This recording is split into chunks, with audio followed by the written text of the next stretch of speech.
Hi all, welcome back to my channel. I wanted to make you aware of a trial that was underway in Bartow, Florida in this video about a case I brought to you over a year ago.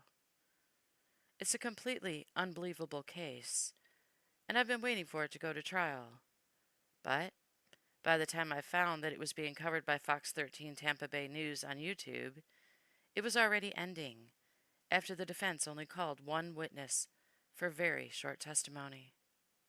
So, by the time I got ready to let you know about it, the jury was already getting ready to go into deliberations. The defendant on trial is a grandmother named Tracey Nix, and she was on trial for the hot car death of her precious 7-month-old granddaughter, Uriel Shock. One reason why I covered this tragic story when I heard about it over a year ago was because I found Nick's story about what happened with her grandbaby to be unbelievable.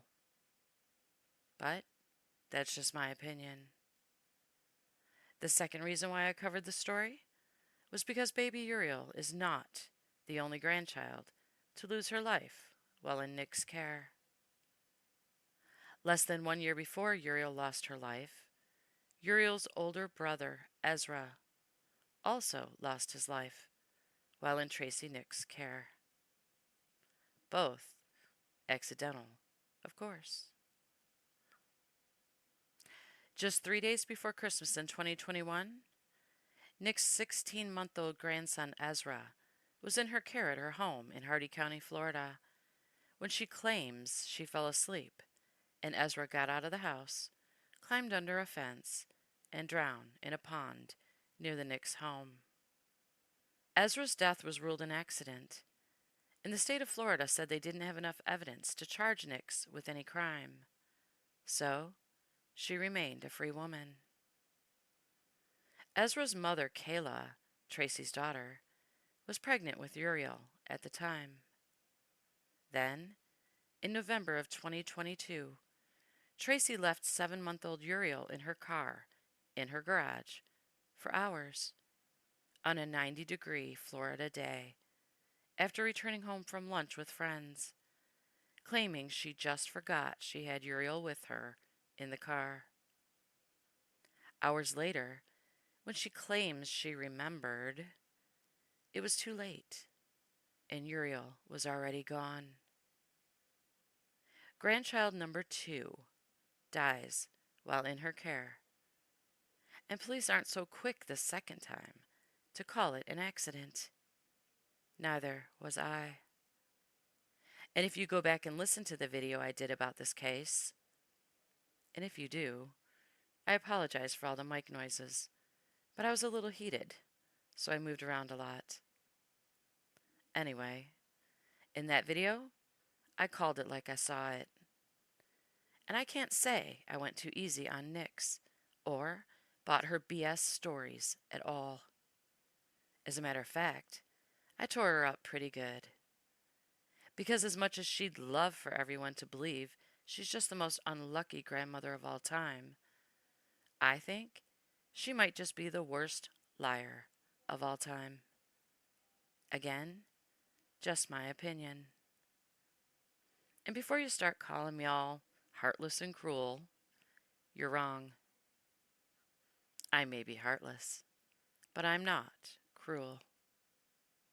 Well, not completely heartless.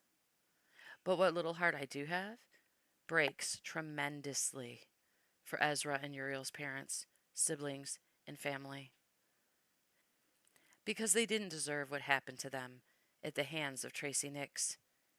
And now they have to live with that nightmare for the rest of their lives.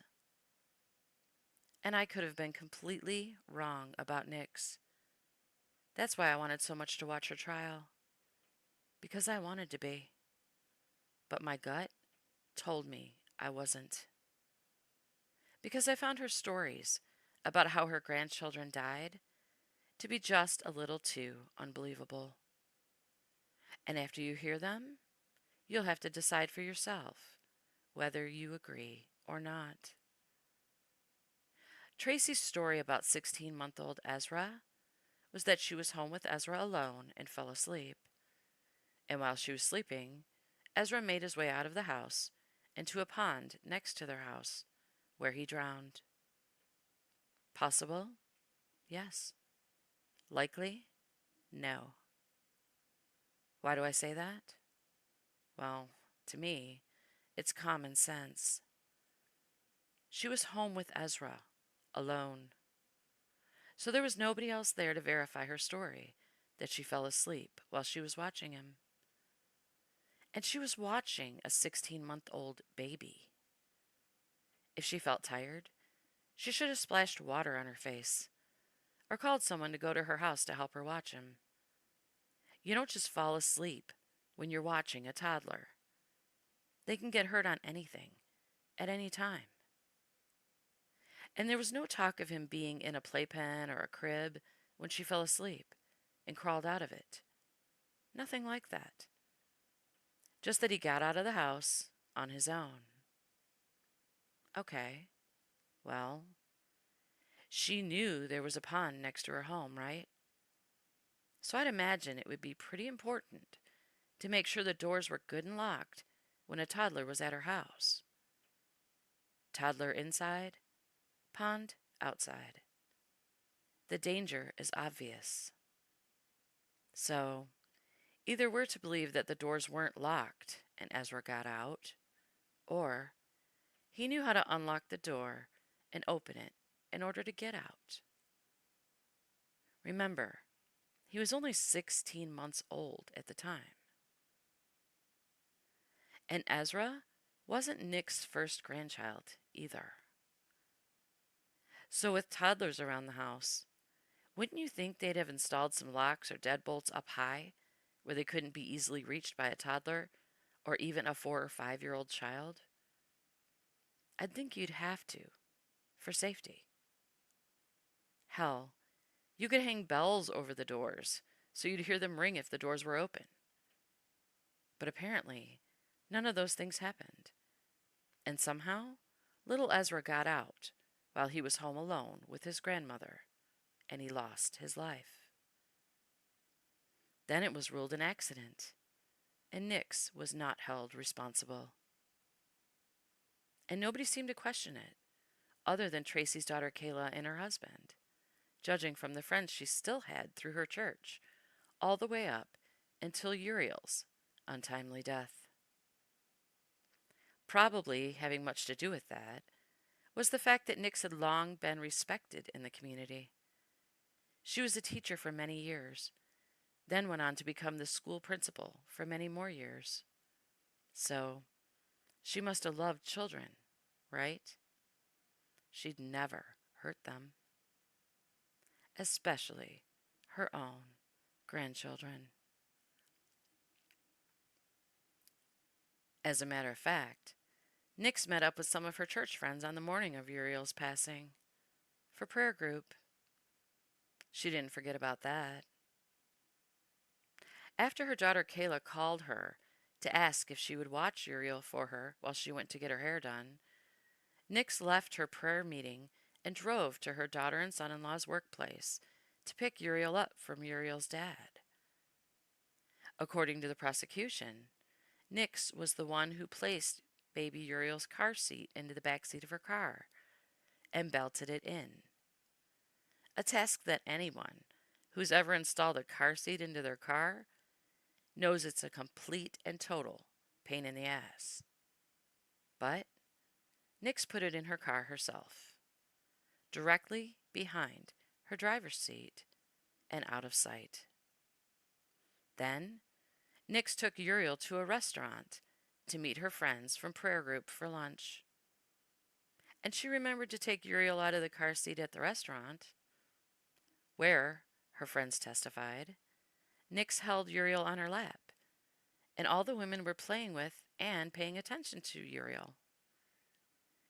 As a matter of fact, they said other people in the restaurant were also making a to-do over baby Uriel as well, and she was quite the little star that day, as babies often are. They even testified that during lunch, Uriel was grabbing at Tracey's food, so she fed Uriel water by pinching it into a straw and putting it into Uriel's mouth. Then, after lunch, Nix put Uriel back into her car seat, apparently also put her diaper bag in the back seat where she couldn't see it from the driver's seat, and drove just a few miles home, where she said she pulled into her garage and just completely forgot in that short amount of time that the baby, who was just the star of the show minutes before, was even in her car on a 90-degree day. A baby she already put in her car and took back out 3 times that day. Once when she picked her up from her dad, a second time when she took her out at the restaurant, and a third time when she put her back in her car seat to leave the restaurant. And if you've ever put a baby in a car seat, you know it takes a minute to belt them in and get them situated. Plus, you have a diaper bag and your purse or leftover food you're taking home. So it's a whole project, not one just easily forgotten. Then Nix told police when she got home from lunch, she went right into her house, forgot Uriel was in the car altogether, went on to play with her dog, then sat down and played piano for hours, while her grandbaby suffered and died in her car. Not a single thought of how cute she was at lunch less than an hour before. Not a single thought of how she maybe needed to make her a bottle or change her diaper. Not a single thought of how much everyone enjoyed seeing her and holding her at the restaurant. Nothing. Just forgot all about every single thing that had just taken place before she got home that day. And even more interesting yet, Nix told police that she played piano for hours while she waited for her grandson to come over because she was going to take him out to dinner.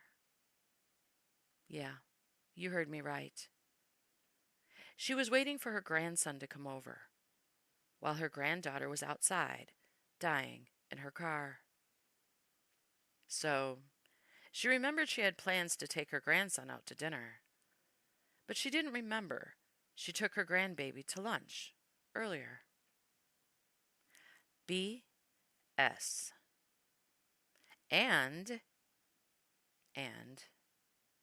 she didn't forget her phone in her car because she told police she was getting impatient waiting for her grandson to arrive. So she called her other daughter, Rebecca, his mother, to find out when they would get there. And when Rebecca didn't answer, she called her grandson's phone to find out where they were. So she remembered all that, but not Uriel. And even more interesting, Tracey's husband was home while Uriel was outside, dying in their car in their hot garage. Then why didn't he save her, you ask? Excellent question. I'll answer that for you. Ready? Because he didn't know Uriel was there. He didn't know his daughter called Tracey while she was at her prayer group that morning to ask her to babysit Uriel that afternoon. Because Tracey never called him to tell him. During the trial, the prosecution played Tracey's police interview after Uriel's death. And when a detective asked her if her husband knew their daughter asked Nix to watch Uriel that day, she said she didn't think she told him because she hadn't spoken to him. So, he didn't know Nix would be bringing baby Uriel home that day. And he had no idea she was in their car dying while he was out behind their house cutting grass near his barn. Convenient, huh? Uriel wasn't expected, so she wouldn't be looked for. As a matter of fact, when Tracey got home from lunch, she didn't even go out back to tell her husband she was home. Not for hours, anyway. No. She just went into her house, played with her dog, then played the piano. According to her. She told police about 2.5 hours later. She got back into her car. She got back into her car and drove up behind her house to take tea to her husband out by the barn, and still didn't realize Uriel was still in her back seat. She told him she drove back to the barn and sat in her car talking to her husband for about 10 minutes before she said she got out, and suddenly it came into her head that she had Uriel that afternoon and had left her in the car seat for hours. Imagine. Her husband talked to her for 10 minutes with his grandbaby dead in the back seat, and he didn't even know it. She said when she suddenly remembered, she opened the back door and they pulled Uriel out of the car, and her husband began performing CPR. But, of course, it was too late. In my opinion, Tracey Nix found a way to end the life of a second grandchild and make it look like an accident. You may not agree, and that's fine. We can agree to disagree. I'm fine with that.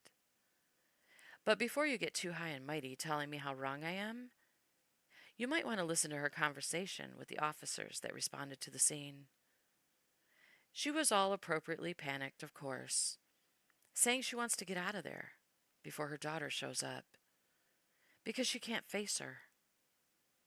She wants to jump into the car that she just killed her precious grandbaby in and just drive away. Drive anywhere. Just to get out of there. Because she can't do it. She can't face her daughter after what she's done. Not once do you hear her screaming that she just killed her grandbaby. Not screaming that her grandbaby's gone. Not yelling Uriel's name, screaming, "My baby, my grandbaby, God no." Just all about Tracey. And how she can't do this. And how she needs to leave. And needs to get in her car and get out of there. It was all about Tracey. And what Uriel's death was doing to her. Something that also haunted Uriel's mother, Kayla, when she heard the recording from police.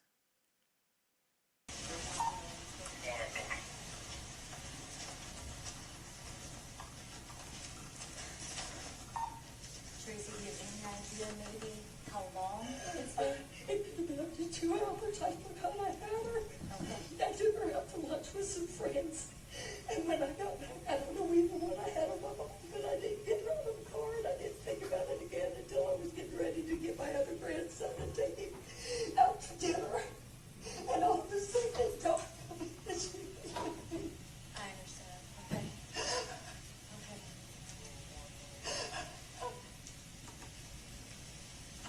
I need to drive in my car. I need to go somewhere. I can't do this. It's hard to be here. I cannot do this. I understand. Well, we also don't want to get in their way, so we're just going to stay right here for right now, okay?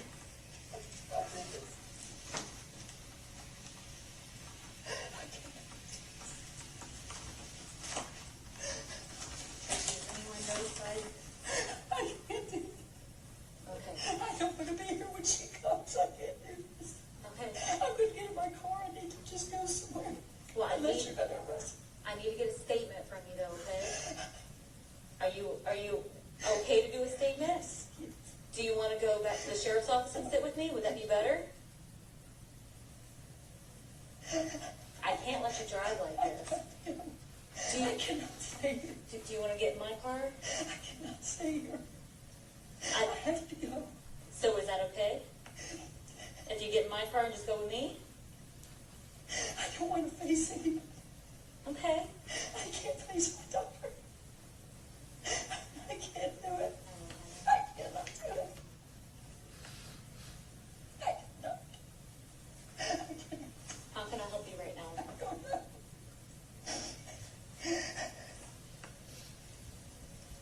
need to get in my car and go somewhere. If you need to take a statement, do it now. And let you know to arrest me. Is your vehicle close by or no? Okay. Look, would it be easier then if you sat in Detective Ward's vehicle? I cannot be here when she gets here. I cannot do it. Do we want to sit at the table inside, or? I can't. She don't want to be here. So I don't know if she just wants to. Like, we can't let her drive this. It would be irresponsible. Well, let's go back. Let me drive to the sheriff's office, and you follow me. And Can then I take you and we'll bring you back? yes. Okay. Yeah, we'll do I that. don't want you driving in this Not state. at all, okay? But let's But I may leave from the sheriff's department. absolutely. But let's get you out of here for now. Let's do that, okay? Is that okay? Let's do that. Come on, Tracey. Let's go this way. I cannot do this. I understand.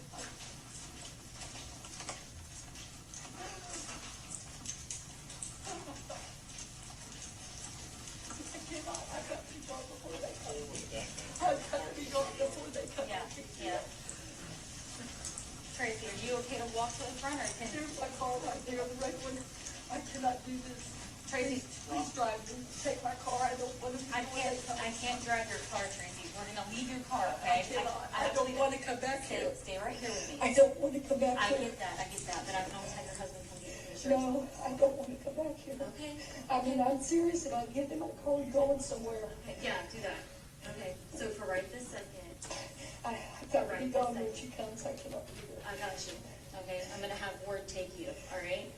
We will figure something out for your vehicle. Don't worry about that right now. Right now, let's just worry about getting you out of here safely and take care of what we gotta take care of, okay? You can't go in your vehicle, Woody. She can't go in the vehicle.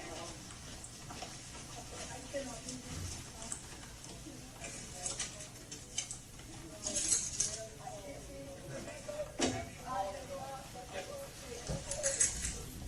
She was here. Call somebody else? I called up one. Please, let's not stand here. Let's go somewhere. I don't want to be here. Shane's pulling his car. Well, we're getting people up there to make sure no one's It's going to be a murder. only just go ahead and get this in the phone. That's what we're doing. Shane's getting his car and pulling it back. Yeah, I'm hoping he's. Think a lot. You can text Captain Drake, let him know this call in case of where I'm trying to call him. Please, please get me out of here. Please. Please, I don't want to be here.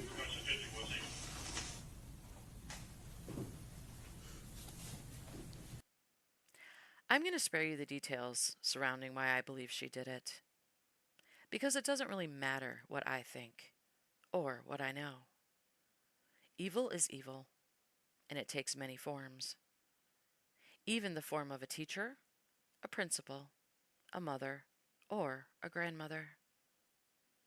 And when you've already gotten away with it once, you know you can probably get away with it again.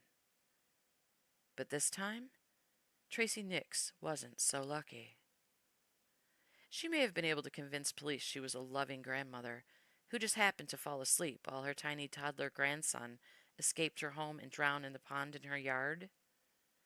But they weren't so quick to just believe she forgot baby Uriel was in her car, just minutes after she paraded her around a restaurant for all her friends to see. They, just like me, called BS on her story. So, they arrested her and charged her with aggravated manslaughter and leaving a child in a car in excess of 15 minutes. But she was able to bond out and continued living her life as a free woman while she awaited trial. And her daughter and son-in-law, Ezra and Uriel's parents, had their suspicions too. As much as they desperately wanted to believe they were accidents, they weren't so easily convinced, and they wanted Nix held accountable for taking the lives of their precious babies. They wanted her to face jail time for what she'd done. But they almost didn't get it. And honestly, Tracey Nix may still get away with it. Here is where it gets really interesting. The judge on the case decided that the death of Nick's first grandson, Ezra, couldn't be brought into baby Uriel's trial. Why? Hell if I know. That one, I can't answer for you. Maybe because Nick's was never charged with his death, and it was ruled accidental. So, the jury in Uriel's case was never told that Ezra also died in Nick's care, making Uriel's death appear to just have been a tragic accident, which I think is wrong. In my opinion, the jury needed all the facts, the entire truth. But the entire truth was kept from them, and it had to tear up Uriel's parents to sit there through that trial for their baby girl, knowing the jury didn't know about Ezra too, which in my opinion caused them to return a verdict that they will no doubt regret later when they do find out about Ezra dying while in Nick's care also. Because they weren't properly informed, and they didn't know, so they found Nick's not guilty of aggravated manslaughter.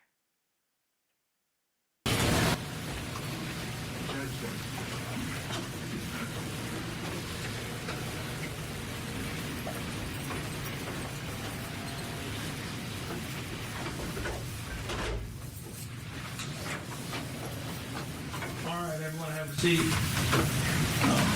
We're back on the record for State of Florida versus Tracey Nix, CF 22-289. Members of the jury, did y'all reach a verdict?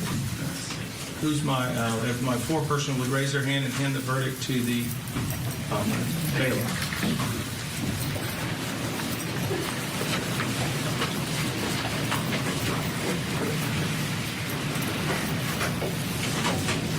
All right, defense, please rise. Mrs. Nix, please rise. All right, we're going to go ahead and publish the verdict.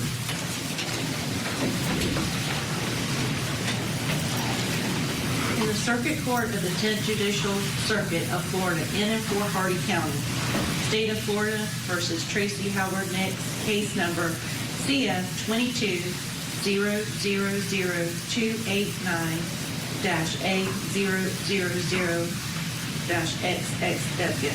Verdict form.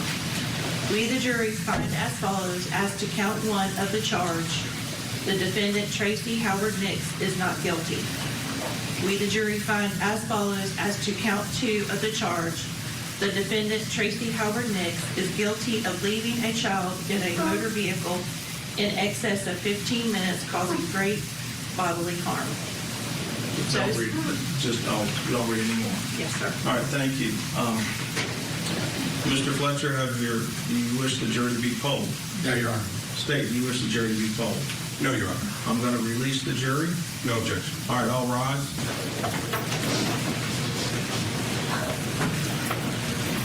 Okay. Let's see. Right there. Okay. Ms. Nix, stand next to your attorney, Mr. Fletcher. Everyone can have a seat. Mr. Fletcher, Tracey Nix, having been found guilty by a jury as to the charge of leaving the child unattended in the vehicle for more than 15 minutes, contained in case number CF 22-289, I now find you to be guilty of the offense. State, what's your position on remand or bond? Your Honor, she's been convicted. At this point, I would ask that she be taken into custody. Defense, position on remand or bond? Your Honor, I request that she be allowed to be out on bond until we have a sentencing hearing. Will be requesting a less than guideline sentence. I will request, based on my experts, that you partially heard that her sentence be below guidelines. I have also had my office contact the bail bondsman. He is willing to remain on the bond. I can tell you that as an officer of the court. There's plenty of time to incarcerate her. I do need her also to be able to prepare for sentencing. All right, State, anything further? And further, Judge, she's been on pretrial release for over 2 years. There hadn't been a seconds problem with her. She's been to every court appearance that we've had. and I see no reason to remand her at this time. State, anything further? No, the state stands by its previous position. All right, a sentencing date of April 3rd at 8:30 a.m., does that work with state? We will make it work. Defense, does that work with defense? Same as the state, will make it work. All right. At this point in time, based upon the jury verdict of guilty, I'm remanding you into custody, Ms. Nix. You are to be the sheriff pending the pre-sentence investigation report by the Florida Parole and Probation Commission. Your bond is hereby revoked. You will be held at no bond. I hereby order the Florida Parole and Probation Commission to prepare a pre-sentence investigation report upon the defendant and furnish same to the court as soon as practicable. You will appear April 3rd, 2025 in the Hardy County Courthouse at 8:30 a.m.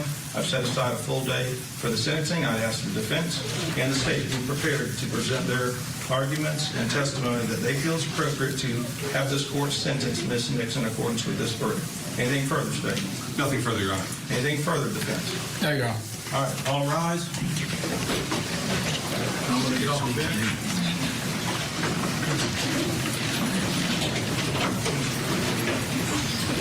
Wow, it is dramatic to see a grandmother handcuffed in a courtroom and then led out. But what the jury really said was that not guilty on the top count. It took them just over 2 hours to come back with not guilty of aggravated manslaughter. She would have faced up to 30 years behind bars if she had been found guilty of that. What she did get found guilty of was a misdemeanor.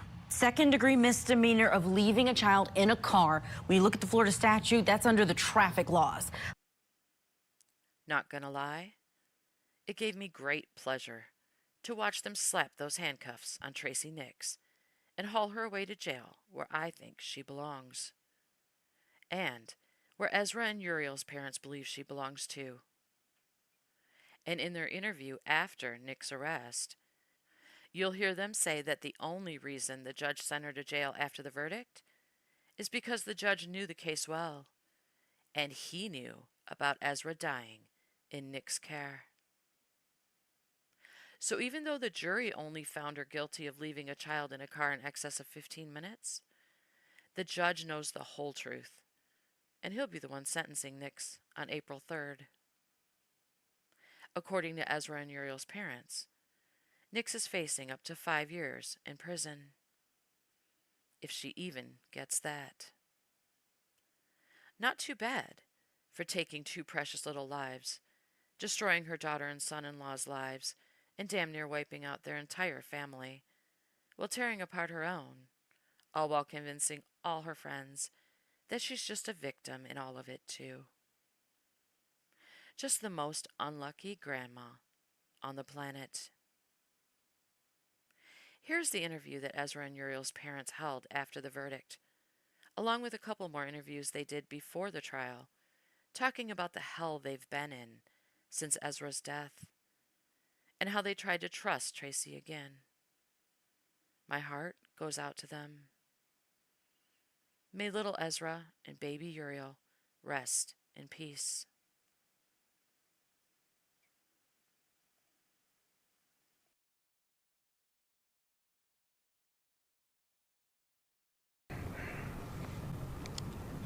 Hi. I have no idea how to start this. Help me, Kylie.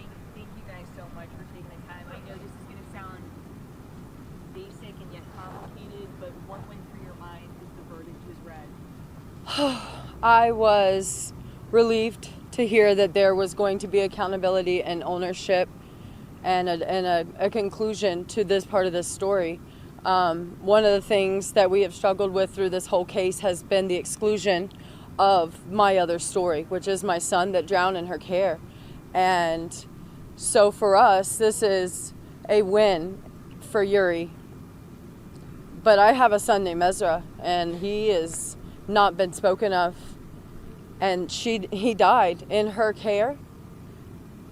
And I don't have any accountability or any answers for that. And I continue to look for those answers to what happened in that case and why that case was not worthy of prosecution at that time.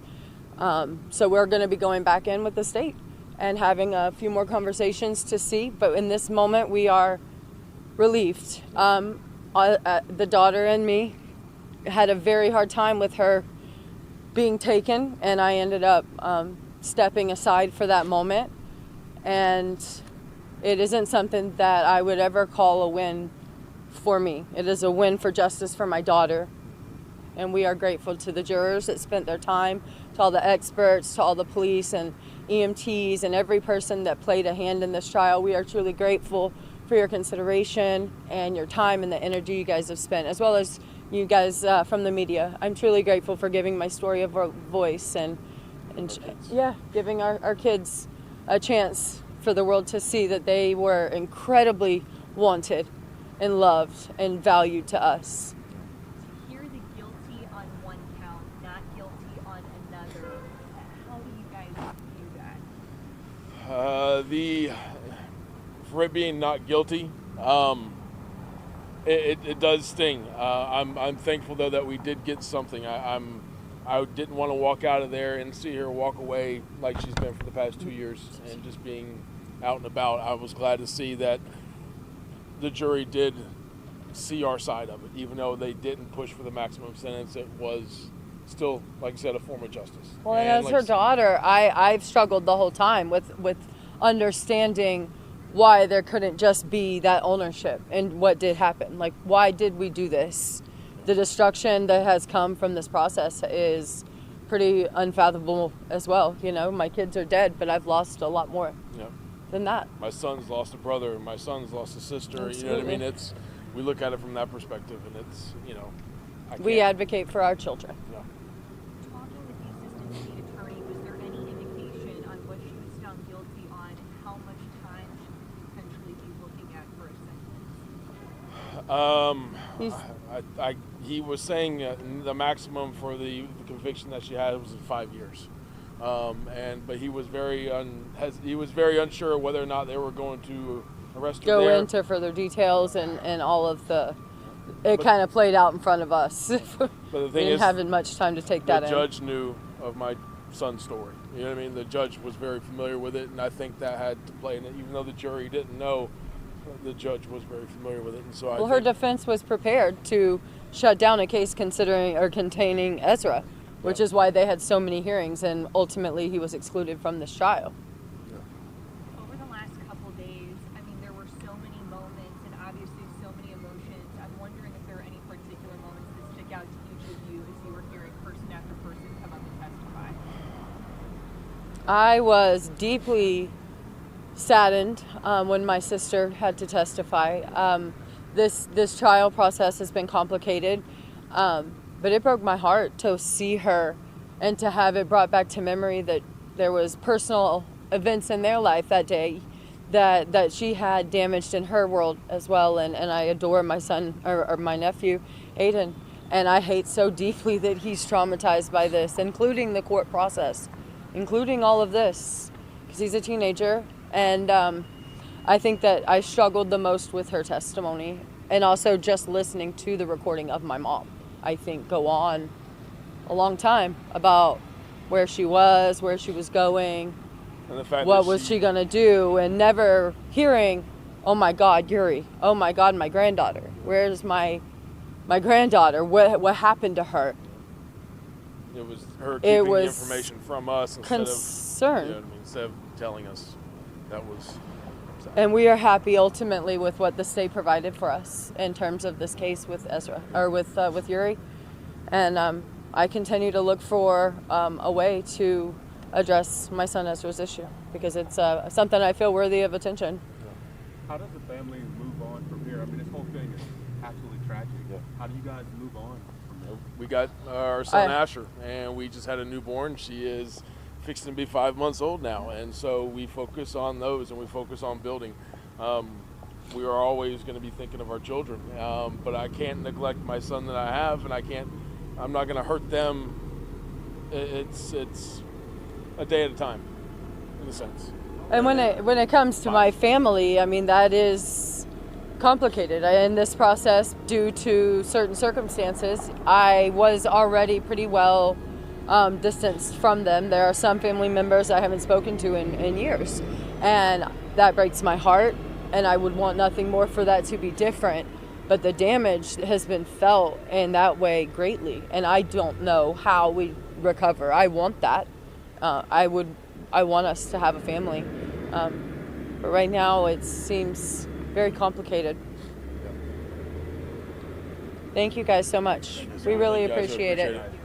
Good luck. Absolutely. Thank you for your time. Wauchula, Florida, a small town along Main Street in Hardee County. Population less than 5,000. Kayla Nix and Drew Schock grew up here and reconnected 5 years ago after what began as a high school friendship. They soon decided to have kids and raise their children where they had roots. This was the plan. We were going to have 3 kids, and that, you know what I mean. That was our goal. My mom was a principal. Kayla's mom, Tracey Nix, now at the center of their family's story. Here we are. A story they're here to share. It's really difficult to know that my mom is the one, that broke his heart here. My mom. According to the complaint affidavit, on November 1st, 2022, Kayla was going to get her hair done and asked her mom to babysit. Tracey met friends for lunch, drove home, and forgot her granddaughter in the back seat of her 2019 Lexus, with the windows rolled up. She went inside, talked to her dog, and practiced the piano. When one of her grandsons arrived, all of a sudden it came across her head that Uriel was in the back seat all afternoon. Her husband immediately began CPR. Temperatures in Wauchula that day reached 90 degrees. Uriel died. She was 7 months old. To think of the last moments of her life as a mother is gut-wrenching. A little girl. How do you forget a little girl? After identifying his daughter at the hospital, Drew remembers. We're out in the parking lot just trying to grasp out what just happened, and that it actually just happened twice in our lifetime. Twice in less than a year. 16-month-old Ezra, Uriel's brother, also died while under his grandmother Tracey's care. 911, where is your emergency? That's a little baby. The grandmother's out giving him CP. Is he breathing? No. Okay, it was a pond, Yeah. and they're not sure how long the child was in the pond? No. Drew got the first call 3 days before Christmas 2021. He goes, something happened to Ezra. And that's when I just called Kayla. And she goes, what? And I said, I don't know. I'm heading there now. I could see the helicopter landing, and I didn't look when there was a stop sign. I was in a full head-on collision, and I was going 85 miles an hour in that case, 6 months pregnant. But I got out and started running to my parents' house, and at this point I don't have shoes. I'm just running. That was my desperation to get to my son. Kayla says her doctor told her she needed to make a choice. They withheld information from me. Any information that would work me up or make me emotionally distressful would be harmful to my unborn child. And I knew in that moment that as much as I loved him, that she was a real life and she was coming, and it would be wrong of me to lose it over him and hurt her and take her. Kayla and Drew had never seen the incident report detailing how Ezra drowned in a nearby pond the afternoon his grandmother fell asleep. In the report, the detective wrote, a complaint affidavit for child neglect will be forwarded to the state attorney's office for further review. I didn't know that they had ever attempted to file charges. Kayla says she will never forget what a deputy told her. I was told that unless I believed that my mom held my son's head under the water and intentionally killed him, that there is nothing else that they can do about my son's death.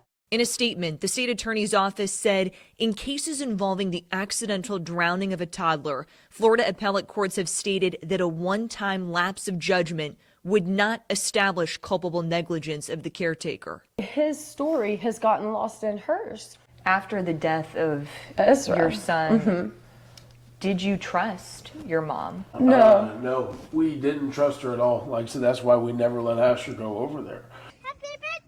Asher, their now 4-year-old firstborn. We were anxious, but I loved my mother, and I am a daughter that wanted her mom.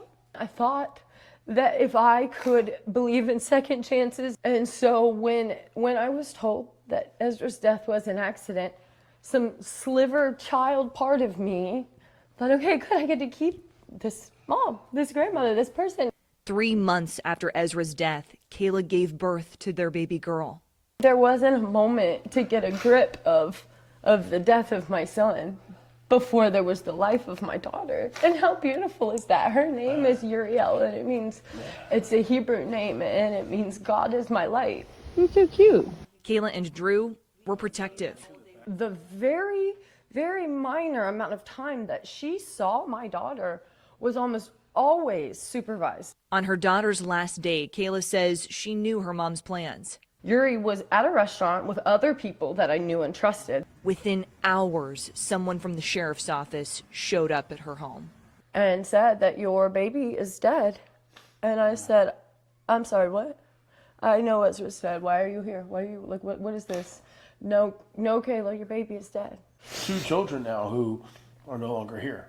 You know what I mean? Somebody has to answer for that. But Tracey's attorney, William Fletcher, says it depends. But because somebody dies doesn't necessarily mean that somebody has to pay. And this obviously was an accident, and the question was, is it culpable negligence? Fletcher told us Tracey Nix will not be making any public statements. Tracey loves her daughter and her son-in-law and all of her children and her grandchildren. What is she feeling? Totally devastated, totally devastated. Why did you choose to take on this case? It was so incredible. I can't conceive of the pain. I got a couple grandkids, and you feel the same way about your grandkids. So it's not, you know, the parents are hurting, but so are the grandparents are hurting too. So there's no winners here, certainly no winners. Everybody, I mean, it's just total devastation. They're very fine people, and decided I'd take it. I know you've heard sometimes people have been struck by lightning 2 different times, and that's the way I look at this case. We sat down and spoke with Kayla and Drew, the parents, and they say that they want justice in this case. What do you think justice looks like here? Looking at the facts, looking at what really happened, as far as Uriel, the baby girl, which is what the charge what the jury should be focused on, and deciding is this culpable negligence. Fletcher says if found guilty, Tracey could be sentenced to between 12 and 30 years in prison. So then if I'm objective, she needs to go to prison. As her daughter, it kills me to say it. As their mother, I demand it. I want justice for my son, so that way I don't let what happened to my son happen with my daughter and her just get scot-free, because I couldn't live with that as a parent. We asked what they would want Ezra and Uriel to know. That we loved them and that we're sorry. Because they were beautiful children and they were taken by somebody that we believed was worthy of trust. Tracey Nix, a grandmother living in Hardy County, is about to go on trial on Monday for leaving her granddaughter in a hot car where the 7-month-old baby died. I-Team reporter Kylie McGivern was the first to sit down with the child's mother nearly 2 years ago. And that's when she revealed this is her second child to die under her mother's care. In an interview you'll see here first, we reconnected with Kayla Nix, who says she wants justice. Wauchula is a small town where everyone knows everybody, but few can imagine the grief Kayla Nix is feeling. It was her mother who left her 7-month-old daughter, Uriel, in the backseat of an SUV in November of 2022. We sat down with Kayla days ahead of her mother's trial for aggravated manslaughter. Where is your mindset at this moment? I think overwhelmed would be probably the very best word I would have. And no matter where this goes, this is not going to be a win for me. This is a lose, lose, lose for me. 2 of Kayla's children died under her mother Tracey's care. And they were taken by somebody that we believed was worthy of trust. We first met with Kayla and her now husband, Drew, in the spring of 2023, 3 months after Uriel's death. A little girl. How do you forget a little girl? What does justice look like? A real ownership of what has happened. I want ownership of the incidences that occurred. I don't think I've ever asserted that there was a malicious intent. I don't think I've ever asserted that anyone set out to create this situation, but it did happen. Do you want your mother to spend any time in prison?